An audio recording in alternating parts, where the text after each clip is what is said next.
Hey guys, thanks for tuning in again to SRP TV. It's me, Sunny. I'm back. I hope everybody's doing well today. I wanted to make a bunch of quick videos over the next couple of months, just giving you the basics in the paranormal world. One of the things that I'm asked about all the time are angels. Are they real? Has anybody ever really seen an angel? Do they intervene in our lives? If we call out for an angel in our time of need, will one actually show up to help us out? These are questions that I get all the time, and they're questions that, frankly, I want to know the answers to myself. I was pregnant with Junior, and me and a good friend decided to drive through the mountains to get to Vail, Colorado for the X Games. The X Games is this totally radical, awesome snowboarding, drinking, partying, musical event that pops off every year. I think it's January. If you've been to Colorado or you know anything about Colorado, you know that there's nothing like the Colorado mountains. I should know better than to drive my pregnant ass through the mountains 3-4 hours in a snowstorm just for some good times, right? Just to see the flying tomato do a vertical whoozy what's it on the chinga, you know? And we get further and further and further, and I don't know why we didn't turn back, but we didn't. And the blizzard just gets worse and worse and worse. And being pregnant, I have to pee, pardon my French, is that French? All the freaking time, okay? And so eventually there's no town, there's no bathroom, and we just have to pull off this, mountain trail so I can go to the bathroom.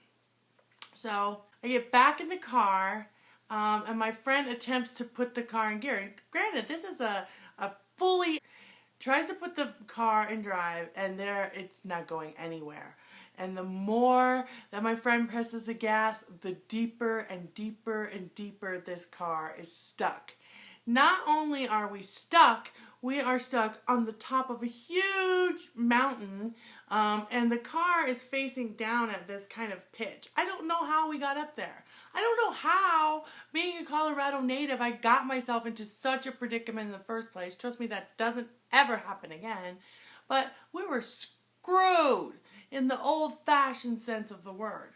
We sit there for hours. I'm starting to worry that we're going to be snowed in. We might not get out. I'm not appropriately dressed to trek to the next town. It's turning into a bad situation, quickly started to turn into an extremely dangerous situation.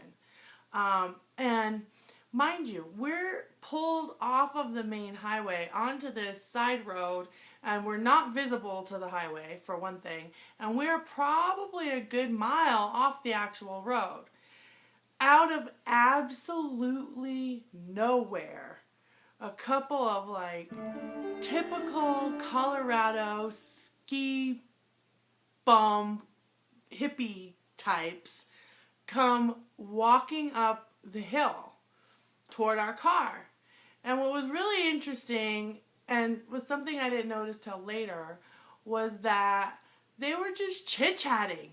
Hey, how you doing? Oh, yeah, blah, blah, blah, blah, blah. Just a Sunday afternoon conversation. Like there was no blizzard going on around them. I didn't notice that until later. They're just kind of making their way up the hill, and I see them, and I think, oh my God, we're going to be rescued. We're safe. They come up to the car, they're like, hey, we're going to help you out, it's no problem. And literally, we've been there for hours trying to get out. My friend tried everything to dig out. So the three of them, kind of push, and I grab the wheel, and literally, in seconds, we are up and out. And it was like those two people added, horsepower to the effort or something, because it happened so quickly and with such ease and effortlessness that the car literally just came right out. And they were like, do you need, and we're like, oh, well, let us drive you down to your car, and they're like, no, it's fine. And then we're like, oh, okay, well, we're going to get in the car. And are you sure you're okay? You guys don't want to ride down? I mean, it's the least we can do. They're like, no, we're fine. And they walk down the hill. And we get in the car, and we're turning on the heater, and, oh, gosh, I can't believe we got out of that. How do we even get in this situation? We're talking amongst ourselves, and a few minutes go by. Maybe 3-4 minutes go by. Not much time, but long enough for them to kind of walk halfway down the hill. Mind you, this is about a mile, and they get about halfway down the hill, and then he, starts to put it in gear, and I look down, and before they walk away, I say, hey, well, let me shake your hand. What's your name? And the gentleman says, my name is Chris. And then the female, she says, my name is Chris, too. I'm like Christina? Yeah, Chris. I'm like, that's weird. So I get back in the car, and after a few minutes pass by, we calm down, and we realize, we're hungry, we're tired, we're going to get on the road and just get home. Any way we can, let's just get home. I look on the floor of the car, and there's a St. Christopher's medal laying in the carpet on the floor of the car.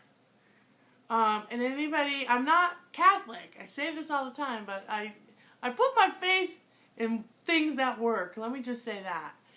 And I've got this St. Christopher medallion sitting on the floor in the car. And these people walk up and they say, my name is Chris, and my name is Chris. And then, we drive down the hill, and there's no one. There's no car, there's no tracks, there's no footprints. Granted the snow is falling and a few minutes have passed, and maybe, just maybe, it was enough snow to cover the tracks of their footprints quickly so that I wouldn't see them, but usually any person who grows up in a snowy climate knows that, if you put your foot in a foot of snow, even if it covers it, it's going to be an indentation until that accumulation comes back in its level. There wasn't time, in my opinion. I can't explain it. But I left there thinking that I don't know what happened. I don't know who those people were. I don't know why they were both named Chris. I don't know where this St. Christopher medal came from. I don't know how I got in such a bad situation in the first place, and I don't know how I got out of that.